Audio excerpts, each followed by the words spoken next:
ሩሲያ ባለፈው ጊዜ ነግሬያችኋለሁ። አንድ የገጠመኝ ልንገራችሁ ዛሬም ለመጣችሁ። አንድ ኢትዮጵያዊ ወደ ሩሲያ ለትምህርት ይጓዛል። ይሄ ለትምህርት የተጓዘው ኢትዮጵያዊ ሩሲያ ውስጥ የኢትዮጵያ ቤተክርስቲያን የለም፣ ኦርቶዶክሳዊ ነው።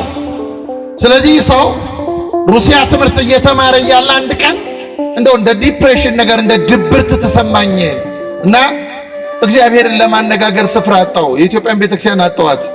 በቃ እነሱም ከኛ ጋር በትምህርት ቢለያዩ ግን እንደኛ ኦርቶዶክሳውያን ናቸው ብዬ ወደ እነሱ ቤተ መቅደስ ተጓዝኩኝ እና ወደ እነሱ ቤተ መቅደስ ሲሄድ ሰዓቱ ቀን አካባቢ ነው እና ወደ መቅደሱ ስደርስ አማኞቹ ጠቅላላ ወደ ውስጥ የሚገቡት ጫማቸውን ሳያወልቁ ነው። ምንጣፍም የለም፣ ሲሚንቶ ነው። እኔም ከሀገር ወጥቼ አይቼዋለሁ። ይሄንን ግሪኮቹ ቤተክርስቲያን ውስጥ አይቼዋለሁ። እና ሲሚንቶ ነው፣ ዝም ብሎ ባዶ እግራቸውን ነው የሚገቡት። ባዶ እግር ጫማቸውን አድርገው ነው የሚገቡት። ጳጳሱም እንደዚያው አድርጎ ነው። እና እኔ ግን ጫማዬን አውልቄ ገባው፣ ምክንያቱም ኢትዮጵያዊ ነኝ። እና ጫማዬን አውልቄ ገባው። ሲሚንቶ በጣም ይቀዘቅዛል። ታዲያ ከገባው በኋላ ቅዳሴ ተቀደሰ እና ስጋው ደግሞ ሲያቀብሉ ሁሉም ተሰልፎ ይቀበላል። ሁሉም ሲቀበል እኔ ብቻዬን ቆሜያለሁ። ጳጳሱ በእጁና እያለ ይጠራኛል። እኔም በምልክት አልመጣም እለዋለሁ። ና ይለኛል፣ አልመጣም እለዋለሁ። በኋላ ግን ቢሮ አስጠራኝ።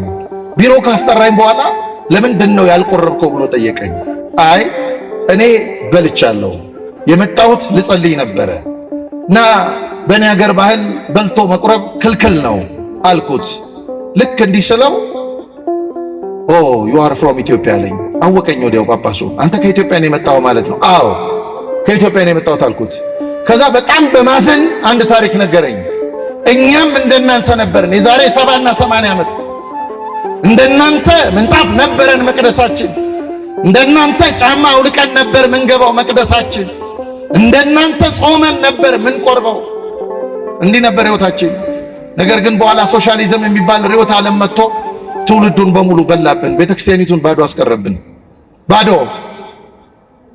ስለዚህ አማኝ የሚባል አጣን እና ጥቂት የተረፉ ካህናት ተመልሶ ኦርቶዶክሳዊነትን ለማንሳት ሲባል ወጣቶችን ጥሪ ስናደርግላቸው ብዙ ነገር ስለለመዱ አልመጣም ከሚሉ ቢያንስ ጫማ አድርገው እንዲገቡ ፈቀድንላቸው። ተገደን ነው። አይ ኦርቶዶክሳዊነት ይቅርብን ከሚሉ በልተው እንዲቆርቡ ፈቀድንላቸው።